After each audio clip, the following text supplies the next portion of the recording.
자, 누가복음 4장 5절에서 8절 말씀 같이 읽겠습니다. 마귀가 또 예수를 이끌고 올라가서 순식간에 천하 만국을 보이며 이르되 이 모든 권위와 그 영광을 내가 내게 주리라. 이것은 내게 넘겨준 것이므로 내가 원하는 자에게 주노라. 그러므로 내가 만일 내게 절하면 다 내 것이 되리라.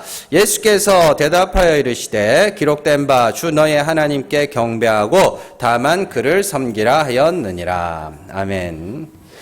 누가복음 26번째 시간입니다. 방법의 중요성입니다.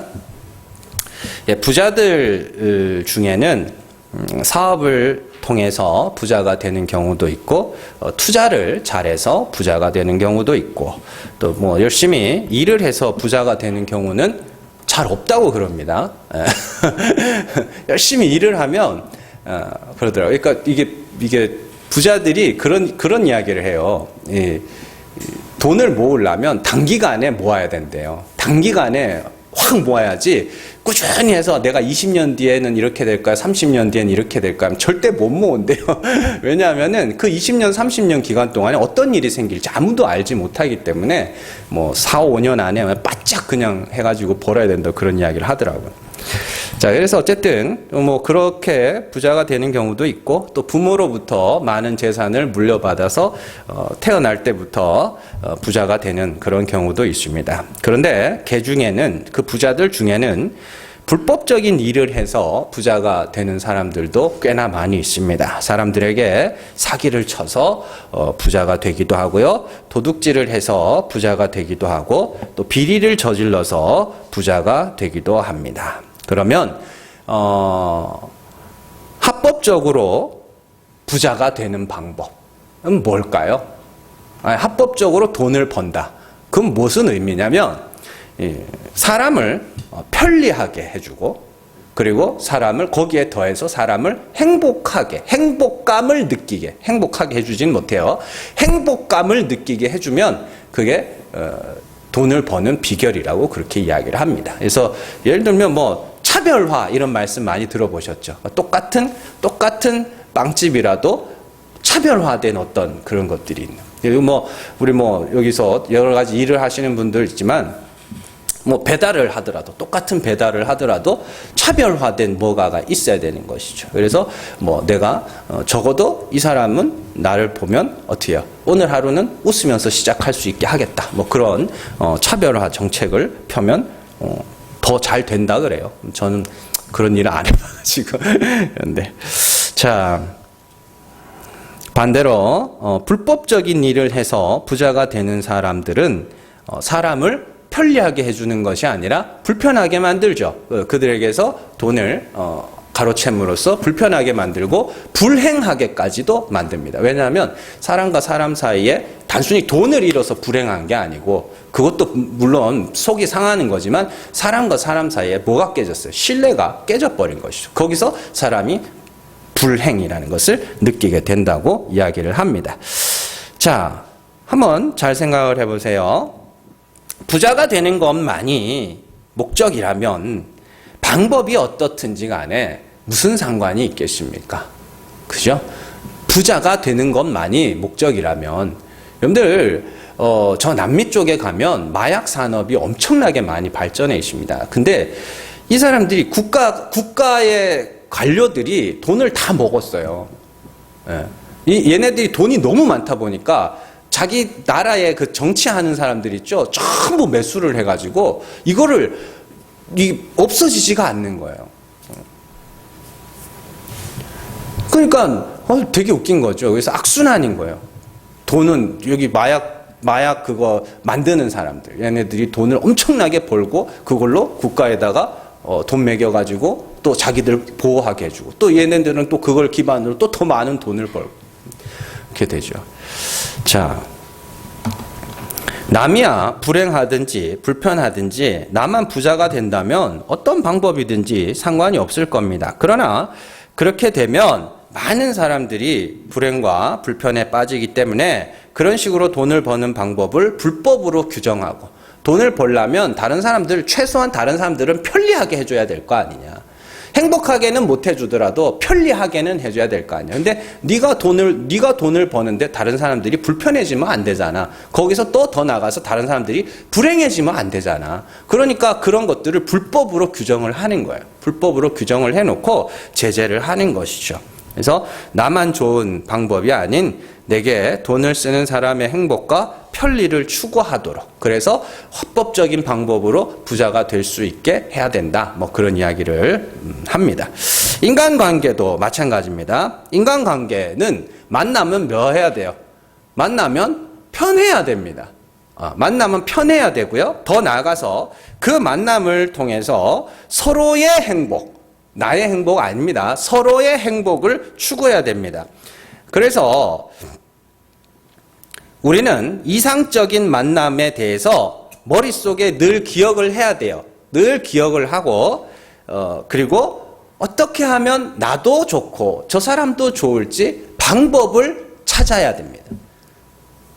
근데 방법을 모르겠어요? 아니요. 방법을 모르는 게 아닙니다. 우리가 그 인간관계라는 것이 상호 간의 행복감, 상호 간의 편안함이라는 것을 머릿속에 그려본 적이 없기 때문에 방법을 못 찾는 거예요.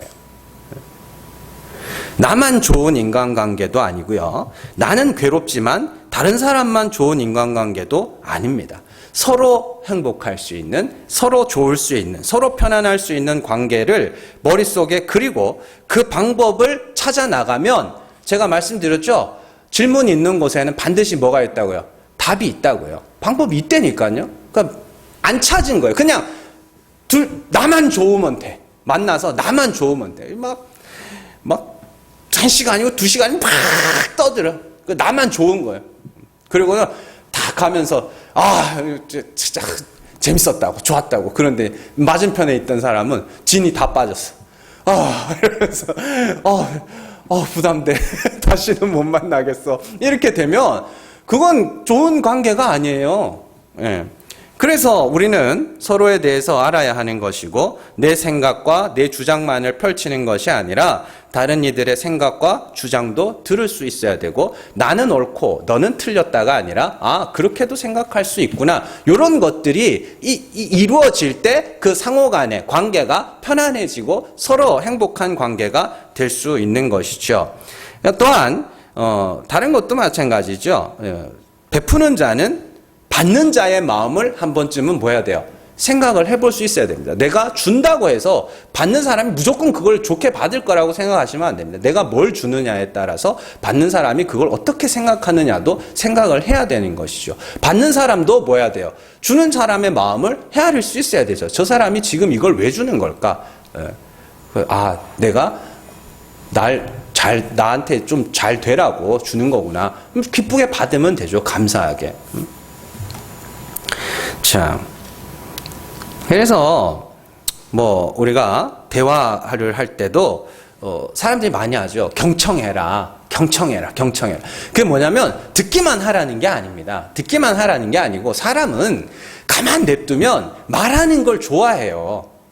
예, 가끔 가다가 막 말 안 하는 사람들도 있는데, 사실은 인간들은 말하기가 좋아해요 다. 그러니까 가만 놔둬도 말하는 거 좋아하니까 뭐 하는 거야? 의식적으로 들으려는 이야기입니다.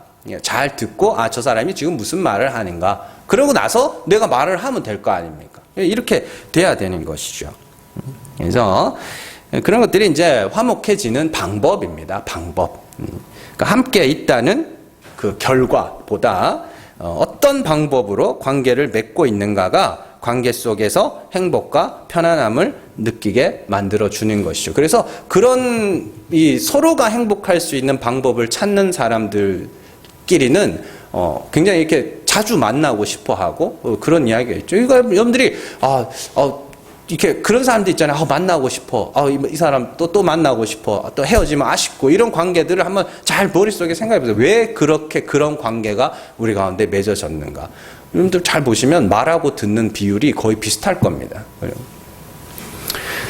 자, 어느 한쪽이라도 불편한 사람과 있으면은 식사를 해도 먹어도 먹은 것 같지가 않고 도리어 굶는 것보다도 못한 그런 일들이 있는 것이죠. 그래서 성경에서도요, 이 화목을 관계의 최우선으로 여깁니다. 잠언 17장 1절 같이 읽습니다. 마른 떡 한 조각만 있고도 화목하는 것이 제육이 집에 가득하고도 다투는 것보다 나으니라. 잠언 18장 9절 같이 읽습니다. 노엽게 한 형제와 화목하기가 견고한 성을 취하기보다 어려운즉 이러한 다툼은 산성 문빗장 같으니라. 아멘. 노엽게 하면 화목하기가 산성을 탈취하는 것보다 어렵대요. 그러니까 이 말씀이 뭐냐면 단순하게 그러니까 형제를 노엽게 하면 안 돼. 그 이야기가 아닙니다. 사실은 이 뒤에 제가 잠언에 대해서 여러분들한테 제가 예전에는 몇 번을 했었던 건데 이 잠언이라는 게 뭐냐면 그러니까 여러 구슬들을 그냥 한 통에 넣어 놨다고 생각을 하시면 돼요. 그래서 그 구슬을 어떻게 해요? 같은 색깔끼리 맞게 맞추면 이렇게 하나의 목걸이가 형성이 되는 것이죠. 그러니까 그 어록집입니다. 잠언은. 그래서 이렇게 18장 9절에서 노엽게 한 형제와 화목하기가 견고한 상을 취하는 것보다 어렵다. 이런 이야기를 하잖아요. 근데 이 노엽게 한 형제와 화목해지는 방법이 또 다 와요. 잠언 16장 7절 같이 읽습니다. 사람의 행위가 여호와를 기쁘게 하면 그 사람의 원수라도 그와 더불어 화목하게 하시느니라. 그러니까 우리가 하나님을 기쁘시게 하는 자가 되면 산성 문빗장도 뭐 하는 거예요? 열고 그 성을 탈취하네요. 사람을 노엽게 했다 할지라도 어떻게 된다는 소리예요? 다시 화목하게 할 수 있다. 하나님이. 그러면 하나님을 기쁘시게 하는 건 뭐예요? 나오잖아요. 사람의 행위가 여호와를 기쁘게 한다고요. 어떻게 하면 기쁘게 해요? 나오잖아요. 히브리서 11장 6절 같이 있습니다. 믿음이 없이는 하나님을 기쁘시게 하지 못하나니 하나님께 나아가는 자는 반드시 그가 계신 것과 또한 그가 자기를 찾는 자들에게 상 주시는 이심을 믿어야 할지니라. 아멘. 잘 보시면 믿음이 없이는 하나님을 기쁘시게 하지 못한다. 그런데 그 믿음이 뭐냐면 그가 계신 것과 그가 뭔데요? 하나님이 계신 것이 아닙니다. 그리스도께서 나타내신 그 하나님이 계신 것과 하나님이 죽은 자를 살리시는 분이심을 그런 은혜의 하나님이 계신 것을 믿는 거예요. 그리고 그 은혜의 하나님을 뭐 하는 거예요? 찾는 거. 그럼 이게 결국에 뭐냐면 하나님을 기쁘시게 하는 자가 누구냐면 죄로 죽는 거예요. 죄로 죽고 죽은 자를 살리시는 하나님을 찾는 거. 그게 하나님을 기쁘시게 하는 겁니다. 자, 그래서 하나님을 기쁘시게 하면 어때요? 화목하게 된다. 원수라도 화목하게 된다. 그죠? 성을 탈취할 수 있게 된다. 자, 에베소서 2장 11절에서 13절 같이 읽습니다. 그러므로 생각하라. 너희는 그때의 육체로는 이방인이요 손으로 육체에 행한 할례를 받은 무리라 칭하는 자들로부터 할례 받지 않은 무리라 칭함을 받은 자들이라. 그때에 너희는 그리스도 밖에 있었고 이스라엘 나라 밖의 사람이라. 약속의 언약들에 대하여는 외인이요 세상에서 소망도 없고 하나님도 없는 자이더니 이제는 전에 멀리 있던 너희가 그리스도 예수 안에서 그리스도의 피로 가까워졌느니라. 아멘. 예전에 너희는 하나님하고도 아무 상관없었고 이 교회 성도들하고도 아무 상관없었는데 이제 그리스도 안에서 어떻게 됐다고요? 그 죄와 허물로 죽고 그리스도 하나님의 다시 살리심을 소망하는 자가 되었으니 너희가 뭐 한 거야? 이제 화목하게 됐다. 그래서 막힌 담을 허는 이야기도 나오고 그래요. 그러면 이제 관계를 회복하는 원리는 뭐예요? 원수된 자, 분노하게 한 자. 그죠? 그들을 어떻게 관계를 회복해요? 딴 거 없어요. 자기의 잘못을 알면 돼요. 자기의 잘못을 인정하고 용서를 구하면 그 관계가 회복되는 거죠. 그거 없어서 논리적으로 뭘 터놓고 풀자. 안 됩니다. 안 돼요. 용서를 구하는 것밖에 없습니다. 형제가 나 때문에 노하면 용서를 구하고 그 사람이 나를 용서해 줄 때까지 기다리는 것 외에는 방법이 없어요. 내가 뭐 어떻게 설득을 하고 변명을 대고 아무 상관없습니다. 가정에서도 마찬가지입니다. 여러분들 가정에서도 부부싸움 나잖아요. 누구 하나 잘못 인정할 때까지 진짜로 죽을 때까지 원수로 싸웁니다. 그래서 그냥 부부싸움 했다 그러면 그냥 몇십 년 전에 일거지 오잖아요. 몇십 년 전에 일거지 뭐 그때 이래가지고 저래가지고 그 용서를 안 했다는 거예요. 그 용서를 왜 안 했겠어요? 누가 용서를 안 구했던 거지. 자, 그러니까 화목한 가정, 화목한 교회, 화목한 인간관계를 추구하면 그게 되고 싶으면 그 방법을 생각을 하셔야 돼요. 아, 나만 좋은 게 아니라 나도 좋고 다른 사람도 좋으려면 어떻게 해야 될까? 그러면 답이 보인다니까요. 그러면 그 방법을 따라 하면 되는데 사실은 사람들이 그 방법을 구하질 않아요. 사실은 나만 좋으면 돼. 요 마음을 갖고 있거나 아무 생각 없이 왔다 갔다 하거나 사람을 만나더라도 가정에서도 마찬가지고요. 화목한 가정에 대한 그림이 있어야 될 거 아닙니까? 아버지라는 사람이 나만 좋으면 되는 거야. 나만 좋으면 돼. 그러니까 이제 확 하는 거죠. 그럼 안 되는데.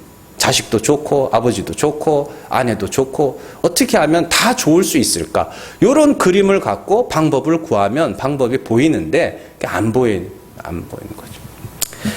자, 오늘 우리가 살펴볼 말씀은 사탄의 두 번째 시험에 관한 겁니다. 마태복음과 누가복음에서는 두 번째, 세 번째 시험의 순서가 바뀌어 있죠. 마태복음에서는 성전에서 뛰어내리라, 다음에 내게 절하면 영광을 주겠다 이건데, 누가복음에서는 순서가 바뀌어 있죠. 순서는 중요한 게 아닙니다. 그러니까 너무 신경 쓰지 마시고, 자, 사탄의 두 번째 시험이 뭐냐면 천하 만국을 보여주면서 내게 절하면 모든 권세와 영광을 줄게. 내게 절하면 모든 권세와 영광을 줄게. 이렇게 이야기를 합니다. 이 시험의 핵심은 뭐냐면 영광과 권세가 어떻게 주어지는가? 방법의 문제입니다. 자, 영광과 권세. 예수께서 이 땅에 오신 것은 모든 사람으로 하여금 하나님께 영광을 돌리도록 하기 위해서 오셨습니다. 사탄이 그걸 알아요. 네가 하나님의 아들로 왔다며. 그러면 그 아들은 하나님 아버지께 모든 사람이 하나님께 영광을 돌리기 위해서 온 거 아니냐. 그런데 뭐 하는 거예요? 그거 나한테 절하면 어떻게 해요? 대신 해줄게. 내가 다 줄게. 이렇게 이야기를 합니다. 뭐 말인지 아시겠죠?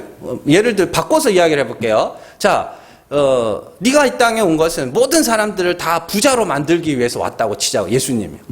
그러면 마귀가 그래. 나한테 절해. 그러면 내가 그거 굳이 고생 안 해도 되게 해줄게. 다 부자 되게 해줄게. 나한테 절 한 번만 하면. 그러니까 예수님이 뭐라 그래요? 야, 장난치냐. 그럼 방법이 틀렸잖아. 이렇게 이야기를 하는 것이죠.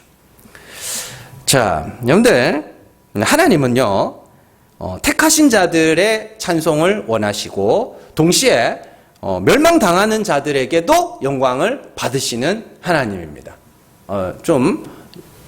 이게 몇 번 제가 설명을 했는데, 잘 기억을 하셔야 돼요. 하나님은 모든 피조물로부터 영광을 받으셔요. 근데 어떤 사람에게는 구원받은 찬송을 받으시고 멸망당하는 자들에게도 받으실 영광이 있습니다. 제가 성경을 통해서 한번 살펴볼게요. 자, 출애굽기 14장 15절에서 18절 말씀 같이 읽습니다. 여호와께서 모세에게 이르시되 너는 어찌하여 내게 부르짖느냐? 이스라엘 자손에게 명령하여 앞으로 나아가게 하고 지팡이를 들고 손을 바다 위로 내밀어 그것이 갈라지게 하라. 이스라엘 자손이 바다 가운데서 마른 땅으로 행하리라. 내가 애굽 사람들의 마음을 완악하게 할 것인즉 그들이 그 뒤를 따라 들어갈 것이라. 내가 바로와 그의 모든 군대와 그의 병거와 마병으로 말미암아 영광을 얻으리니 내가 바로와 그의 병거와 마병으로 말미암아 영광을 얻을 때에야 애굽 사람들이 나를 여호와인 줄 알리라 하시더니. 아멘. 17절과 18절을 잘 보세요. 하나님이 바로와 그의 모든 군대와 그의 마병으로 말미암아 영광을 받을 것이래요. 아니 그네들은 뭐 할 자들이에요? 멸망당할 자들 아닙니까? 근데 하나님이 그 멸망당한 자들로부터 뭐 하신다는 거예요? 영광을 받으시겠대요. 이상하죠? 그러면 이미 어떻게 돼요? 아, 멸망당하는 자들도 하나님께 돌릴 영광이 있다. 자, 그러면 하나님께서 어떻게 그들에게서 영광을 받으셔요? 자, 잘 기억을 하셔야 됩니다. 하나님이 이스라엘을 구원하셨다. 하나님이 이스라엘을 구원하셨다. 요 말 안에는 뭐가 포함되어 있냐면 이스라엘이 스스로 구원에 이른 것이 아니다라는 말이 포함되어 있습니다. 그렇죠? 네. 그러기 위해서는 하나님이 그들을 구원하셨다는 확실한 증거가 있어야 되는 거죠. 그래서 하나님은 이스라엘 백성들을 홍해 앞으로 데려가시고 하나님만이 할 수 있는 방법으로 이스라엘을 구원하시는 겁니다. 그래서 구원받은 자들이 홍해를 건넌 다음에 찬송하죠. 하나님이 우리를 구원하셨구나. 동시에 멸망받은 자들은 뭘 알게 되냐면 하나님이 그들을 구원하셨구나. 이렇게 되는 거예요. 뭔 말인지 아시겠죠? 우리가 힘이 없어서, 우리가 이스라엘보다 힘이 없어서 그들이 구원받은 게, 그들이 뛰쳐나간 게 아니라 하나님이 그들을 구원하신 거구나를 알도록 하기 위해서 애굽 군대를 물에다가 싹 묻어버리시는 그런 일. 자, 좀 더 쉬운 예로 설명을 해드릴게요. 사사기 7장 2절 같이 읽습니다. 여호와께서 기드온에게 이르시되 너를 따르는 백성이 너무 많은즉 내가 그들의 손에 미디안 사람을 넘겨주지 아니하리니 이는 이스라엘이 나를 거슬러 스스로 자랑하기를 내 손이 나를 구원하였다 할까 함이니라. 아멘. 자, 미디안 사람은 13만 5천 명이고요. 이스라엘은 지금 3만 2천 명이 모여 있습니다. 자, 이거는 불리한 숫자죠. 예, 불리한 숫자지만 불가능한 숫자는 아닙니다. 예, 3만 2천 명으로 13만 5천 명 이길 수 있습니다. 전략이 좋으면. 그래서 하나님이 그 사람들 13만 2천 명을 어떻게 해요? 300명까지 낮추죠. 완전히 불가능한 숫자로 낮추는 겁니다. 왜요? 왜 낮추셨다 그래요? 그들이 나를 거슬러서 내 손이 나를 구원하였다고 하지 않도록 하기 위해서. 그래서 이스라엘 백성들은 반드시 300으로 낮아져야 되는 겁니다. 그래야 이스라엘 백성들이 하나님이 우리를 이기게 하셨구나를 알 거 아닙니까? 자, 반대로 이스라엘 백성들이 300으로 낮아져야 미디안 군사들도 뭘 알게 돼요? 하나님에게 졌구나 우리가.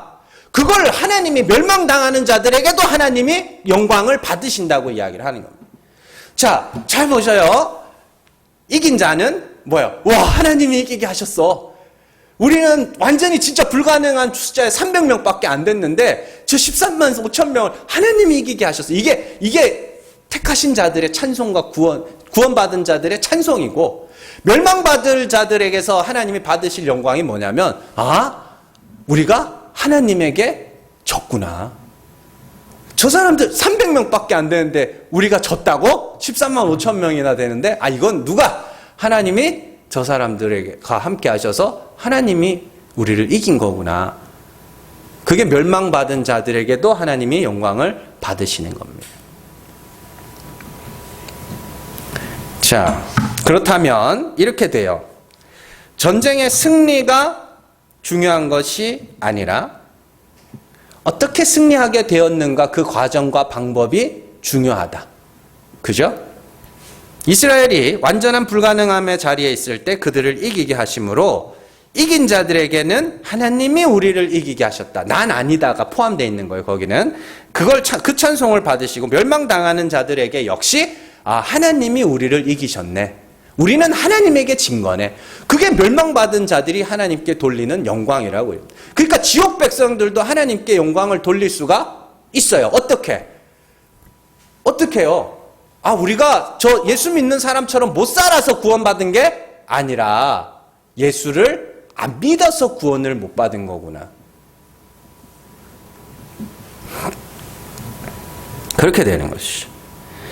그러나 중요한 것은 하나님이 진정으로 원하는 것은 이긴 자들의 찬송입니다. 하나님이 진짜 원하는 것, 물론 멸망당하는 자들에게도 영광을 받으시지만 하나님이 진짜 원하는 것은 택하신 자들, 이긴 자들, 성도들, 구원받은 자들의 찬송입니다.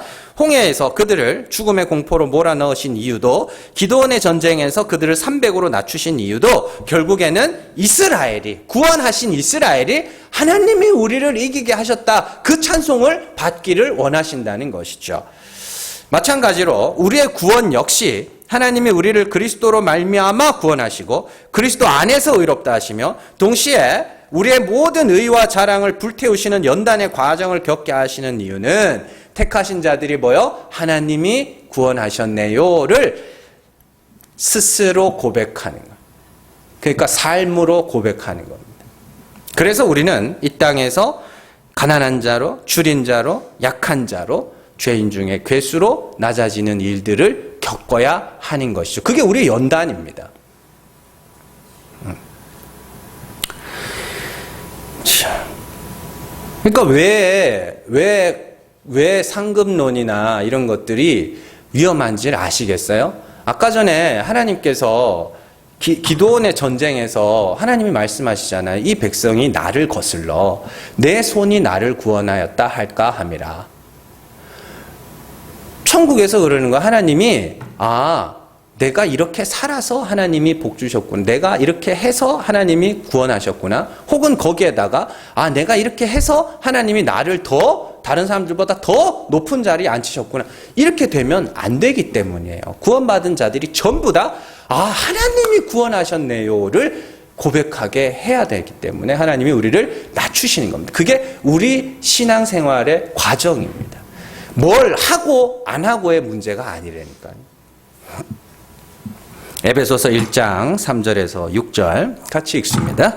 찬송하려다 하나님 곧 우리 주 예수 그리스도의 아버지께서 그리스도 안에서 하늘에 속한 모든 신령한 복을 우리에게 주시되 곧 창세전에 그리스도 안에서 우리를 택하사 우리로 사랑 안에서 그 앞에서 거룩하고 흠이 없게 하시려고 그 기쁘신 뜻대로 우리를 예정하사 예수 그리스도로 말미암아 자기의 아들들이 되게 하셨으니 이는 그가 사랑하시는 자 안에서 우리에게 거저 주시는 바 그의 은혜의 영광을 찬송하게 하려는 것이니라. 아멘. 구원의 최종 목적은 우리의 구원이 아닙니다. 구원의 최종 목적은 우리의 구원이 아니라 하나님의 은혜의 영광을 찬송하는 겁니다. 구원의 최종 목적이 우리의 구원이라면 예수 믿는 즉시 데려가셔야 돼요. 사실은 그게 더 좋을 것 같아요. 근데 믿든 후에도 하나님이 이 땅에서 우리를 남겨놓으신 이유는 이거 하라고. 하나님이 구원하셨네요를 알라고. 하나님을 거스르지 말라고.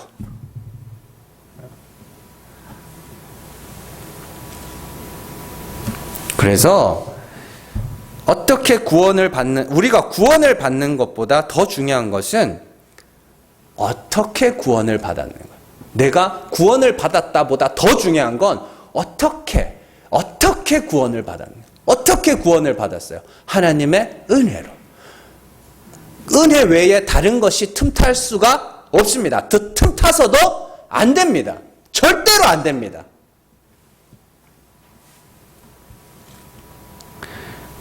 그래서 이제 사탄이 그런 이야기를 하는 거예요. 나한테 절하면 영광을 줄게. 그래서 예수님이 중요한 건 그게 아니야. 방법이 틀렸잖아. 방법이. 하나님께만 절하라고 했는데 여기 절하다, 경배하다는 같은 단어예요. 하나님께만 경배하라 그랬는데 왜 내가 네한테 절을 해서 그걸 해야 돼? 방법이 틀렸잖아.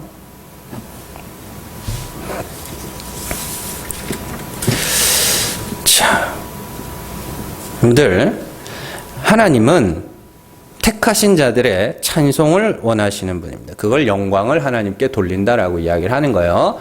자, 멸망받을 자들에게도 영광을 받으시기는 하지만 그럼에도 하나님이 원하시는 것은 택하신 자들의 찬송입니다. 그리고 그 택하신 자들이 하나님을 찬송하는 자로 만들기 위해서 이 땅에서 하나님이 우리를 뭐 해가세요? 연단해 가세요. 연단을 하시는 거예요. 그러니까 우리는 반드시 뭐 해야 돼요? 연단을 통하여서 싹 다 뭐예요? 불태워져야 돼요. 예수 십자가 외에는 다른 자랑이 우리에게는 있어서는 안 됩니다. 그런데 자꾸 나온다고요. 자꾸 나와요. 그때마다 하나님이 어떻게 해요? 불태우실 거라고요. 뭐 하려고? 하나님이 구원하셨네요. 그거 찬송하게 하려고. 자, 그래서 사탄이 성도에게 동일한 시험으로 찾아옵니다. 두 가지 시험으로 찾아와요. 하나는 자, 구원받았으니까 열심히 헌신하고 봉사해서 상급 받자. 나보다 다른 사람보다 더 나은 면류관을 받자. 금면류관, 은면류관, 뭐 생명의 면류관, 의의 면류관 이게 다 등급이 있다며요. 뭐 7등급이라던데. 그래서 그 등급이 있어가지고 뭐의 면류관은 뭐 1단계고 뭐 그 다음에 업그레이드. 그러니까 하나예요, 하나. 하나를 여러 가지로 부르는 거예요. 그래서 우리가 더 나은 면류관을 받자. 이게 사탄의 시험, 첫 번째 시험입니다. 두 번째 시험 어떻게 오느냐? 영적인 게으름으로 찾아옵니다. 어차피 구원 받았으니까 뭐 하는 거야? 아무것도 하지 말자. 그게 아닙니다. 그렇다고 뭘 하지 말라. 그게 중요한 게 아니라 그랬죠. 우리가 이 땅에서 뭐 해야 되는 거예요? 배우고 가야 되는 겁니다. 배우고 가야 돼요. 어떤 점쟁이가 이제 글을 썼어요. 젊은 아가씨예요. 젊은 아가씨인데 되게 젊은 아가씨, 똑똑한 아가씨인데 연세대 대학교 나오고 서울대 대학원 나왔으면 되게 똑똑하잖아요. 그렇게 좋은 학교를 나와가지고 점을 치더라고. 그렇다고 막 신들림 받아가지고 무당처럼 막 신들려서 하는 게 아니라 주역 파가지고 이제 이렇게 진짜 사주팔자 푸는 그런 그 글을 썼어요. 글을 써가지고 글을 읽어봤어요. 근데 와 참 진짜 배울라 치면은 점쟁이한테도 배울 게 많아. 이 사람이 이렇게 상담을 많이 하는데 항상 오면은 이렇게 물어본대요. 자기가 옛날에 사기를 당하고 또 어떤 사람은 버림을 당하고 사람한테 버림받고 뭐 이혼도 하고 뭐 이런 일들을 막 여러 사람들이 올 거 아닙니까? 그래서 물어본대요. 그래서 뭘 배웠냐? 그 일을 통해서 뭘 배웠냐? 물어보면 하나같이 하는 말이 뭐냐면 걔가 나쁜 사람이라는 걸 배웠대요. 그러니까 그 일들을 겪으면서 그 사람이 쓴 글에 그렇게 나와 있어요. 그 일을 겪으면서 내가 어떤 사람인가를 배운 사람이 하나도 없더라는 거예요. 그리고 이제 또 어떤 상담하는 사람이 이제 이렇게 인터뷰를 하는 걸 봤습니다.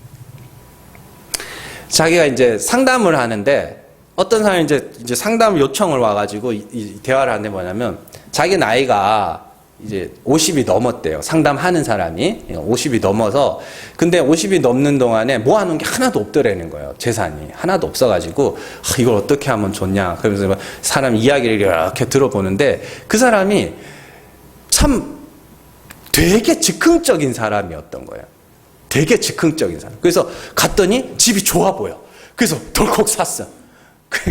그리고 막 집값이 내려가니까 이거 안 되겠다고 덜컥 팔고 또 막 사업하니까 이 형님 좋은 형님이고 아이템도 괜찮고 덜컥 사업하고 또 사업도 덜컥 망하고 뭐 이런 식으로 즉흥적이에요. 근데 나이가 50을 먹었는데 자기가 그런 사람이라는 걸 전혀 모르고 있는 거예요. 그러니까 누가 옆에서 제가 이 상담자분 이야기를 들어보니까 굉장히 즉흥적인 사람인 것 같다고. 그걸 좀 고칠 생각 없냐고 했더니 처음 들었다는 거예요. 처음 들었대. 자, 여러분들은 여러분들의 인생을 살아오시면서 여러분들이 어떤 사람이라는 거를 얼마나 잘 파악하고 계십니까? 그게 중요한 거라고요. 똑같은 일을 겪어도 어떤 사람은 그 한 가지 일을 통해서 많은 걸 배웁니다. 내가 이런 사람이었구나. 내가 이런 사람이었구나를 배워요. 어떤 사람. 근데 어떤 사람은 똑같은 일을 겪어도 아무것도 못 배워요. 왜? 남편만 하고 있거든. 아무것도 못 배워요. 신앙생활이라는 게 제가 매번 말씀드리지만 신앙생활이라는 건 내 죄를 알아가는 겁니다. 내 죄를 배워가는 겁니다. 다른 말로 내가 어떤 자인지를 배워가는 거라고요. 그러니까 남 탓하고 변명하고 핑계대고 있으면 아무것도 못 배워요. 많은 일들을 겪었지 않습니까? 또 우리 성도들은 또 더 별나요. 더 많은 일을 겪었지 않습니까? 그 수많은 일들을 겪으면서 여러분들은 여러분들 자신이 어떤 사람으로 알고 있으세요? 단순하게 그냥 어쩔 수 없었어 이러고 있습니까? 아니면 내가 어떤 사람인가? 우리는 우리의 신앙생활을 통해서 나 죄인 맞네를 배워가는 거예요. 내 죄를 알아가는 겁니다. 베드로전서 4장 12절에서 13절 같이 읽습니다. 사랑하는 자들아, 너희를 시련하려고 오는 불시험을 이상한 일 당하는 것 같이 이상히 여기지 말고 오직 너희가 그리스도의 고난에 참여하는 것으로 즐거워하라. 이는 그의 영광을 나타내실 때에 너희로 즐거워하고 기뻐하게 하려 함이라. 아멘. 시련하려고 오는 불시험, 그거요. 그걸 통해서 여러분들이 나 죄인 맞네. 나 죄인 맞네. 내 이런 사람이었구나. 그러니까 잘 여러분들이 생각을 하셔야 돼요. 우리는 다른 사람들한테 너무 관심이 많아요. 다른 사람한테 관심이 많다는 게 그 사람을 꼬시기 위해서 그게 아니라 다른 사람들의 죄와 허물들과 부끄러움들을 자꾸 그걸 찾아내는 데만 혈안이 되어 있는데, 근데 성령을 따라 행하세요. 성령은 어디 있어요? 여러분들 밖에 있어요? 아니면 다른 사람들 안에 있어요? 아니, 우리 안에 있다니까요. 그 성령을 따라서 그 하나님 앞에서 내가 죽은 자임을 배워가는 겁니다. 제가 늘 말씀드리잖아요. 없는 죄를 있다 하지 말고 원래 죄인인 나의 본 모습을 알아가는 거라고. 그러면 다 해야 될 게 뭔지 보입니다. 뭐가 보여요? 십자가가 보이는 거예요. 십자가의 가치는 그렇게 배워가는 겁니다. 성도들은 부끄러움을 회피해서는 안 됩니다. 분명히 우리의 부끄러움을 마주해야 하고요. 죄가 없는데 죄를 시인하는 것이 아니라 원래 죄인인데 내가 못 본 것일 뿐이라는 것을 알고 이제는 눈이 밝아져서 우리의 죄를 봐야 돼요. 그 참 이렇게 요즘에 제가 좀 깨달은 바가 좀 있어서 제가 그동안에는 세상 책들을 잘 안 봤어요. 잘 안 보다가 요즘에는 깨달은 바가 있어서 굉장히 많이 보고 있습니다. 진짜 막 계속 하루에 미친 듯이 보고 있는데 참 이렇게 그런 사람들이 많더라고요. 이렇게 자수성가한 사람들 중에 항상 보면은 밑바닥을 찍고 올라오는 사람들이 있더라고요. 근데 그 밑바닥을 찍는다는 게 얼마나 중요한 거냐면 이 사람들이 배워요. 배우려고 하는 자세들이 있어요. 밑바닥을 찍고 나니까 내가 세상에서 제일 초라한 사람이라는 걸 알고 나니까 세상 모든 게 다 선생이야. 그래서 이 사람들이 뭘 하냐면 책을 어마어마하게 읽더만요. 빌 게이츠도 마찬가지고 스티브 잡스 이런 사람들도 마찬가지고 그 완전 위에 있는 사람들 말고 우리가 조금만 이렇게 찾아보면 찾을 수 있는 부자들 있죠? 이런 사람들도 책을 어마어마하게 읽더만요. 그리고 자꾸만 그 사람의 그 책을 통해서 뭐 하냐면 배워요. 뭘 자꾸. 그게 없으면 이 대학 나온 사람들, 우리나라 대학 많이 나왔잖아요. 대학 나온 사람들 책 읽으라 그러면 이건 맞네, 이건 틀리네 이러고 있거든요. 아무것도 못 배우는 거예요. 여러분들 우리의 죄를 봐야 됩니다. 봐야 돼요. 배워야 돼요. 내 죄를 배워야 돼요. 내가 어떤 사람인지를 배워야 됩니다. 우리는 우리 자신을 너무 모르고 있습니다. 성경을 통해서 그래 나 죄인이지. 오케이. 그러면 무슨 죄를 어떻게 지었는데요? 모르잖아요. 그 모르는 거예요. 그러니까 배우셔야 돼요. 뭐를? 내 죄를. 그러면 예수의 십자가가 비로소 빛나게 되는 것입니다. 그래서 말라기에 보면 치료하는 광선 나오잖아요. 그죠? 치료하는 광선. 여러분들 치료가 뭐예요? 치료가. 우리 뭐 지금 암 수술을 하신 분도 있고 또 지금 이렇게 회복 중에 계신 분도 있고 하는데 왜 받으셨어요? 그 치료. 더 안 아프려고. 최소 1년은 고생하잖아요. 암 수술 받고 나면 최소 1년 이상, 그죠? 길게는 막 2년, 3년도 이렇게 고통받잖아요.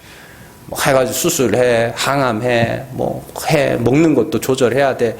그 고통의 시간들 1년, 2년 내지 그 짧은 고통을 먼저 받아서 더 큰 고통을 막는 게 치료 아닙니까? 치료하는 광선이라는 게 그런 거라니까요.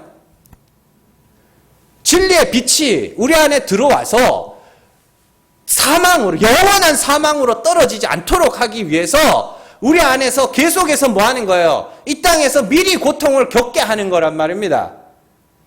근데 그걸 자꾸 안 받겠다 하고 그러면 안 된다니까요. 받으셔야 되는 거예요.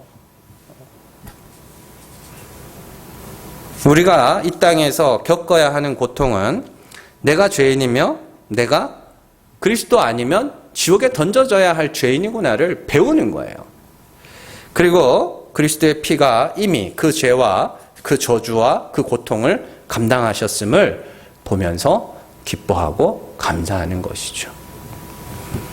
코로나 시기 동안에 뭐 지금도 뭐 완전히 끝난 건 아니지만 한동안 이제 확진자가 잠잠했던 적이 있었습니다. 그래서 그때 뭐 정부에서 나서서 덕분에 뭐 이러면서 뭐 수화로 이렇게 하고 이랬는데 덕분에 챌린지 이런 거 했었죠. 진짜 그게 성도들이 배워야 되는 거거든요. 아, 예수님 덕분에 구원받았습니다. 예수님 덕분에 구원받았습니다. 우리 그거 배우는 거예요. 예수님 덕분에, 아이고, 예수님 덕분에 구원받았네요. 그거 우리가 배우는 겁니다. 그래서 정말로 나는 아니네요. 나는 아니네요를 배워가면서 예수님 덕분에 구원받았습니다. 이렇게 우리가 그걸 고백하는 겁니다. 이제 사탄의 시험에 빠져서 남들보다 더 좋은 면류관을 받자, 혹은 더 높은 자리에 앉자, 빠지지 말고, 또 사탄의 시험에 빠져서 아무렇게나, 이미 구원받았으니까 아무렇게나 살자도 아니고 잘 배우세요. 예수님 덕분에 구원받았습니다. 잘 배우세요. 그거 배우셔야 됩니다, 여러분들. 우리 늘 말씀드리지만 여러분들 아직 여러분들 자신 잘 몰라요. 저도 몰라요. 배우고 있는 중입니다. 알아가는 중입니다. 알아가면서 진짜네, 예수님 덕분에 구원받는 거네, 그거 배우는 것이 우리의 신앙생활이니까요. 잘 배우시고 이 광야의 삶을 통해서 예수님 덕분에 거저 구원받았음을 배워가면서 이전보다 더 사랑하고 이전보다 더 주님 은혜 찬송할 수 있는 저여러분들 되시기를 주님의 이름으로 축원합니다. 이 시간 우리 같이 기도하기로 원합니다. 오늘 정말로 우리에게 주어지는 모든 일들을 통해서 남 탓하면서 아무것도 못 배우는 자가 아니라 내가 겪은 모든 일들을 한번 돌아보면서 그 일들 속에서 나의 죄를 알아가게 하시고 그 모든 죄를 사하신 예수 그리스도로 말미암아 이전보다 더 주님 사랑하는 자 되게 하여 달라고 이 시간 우리 간절한 마음으로 같이 기도합니다.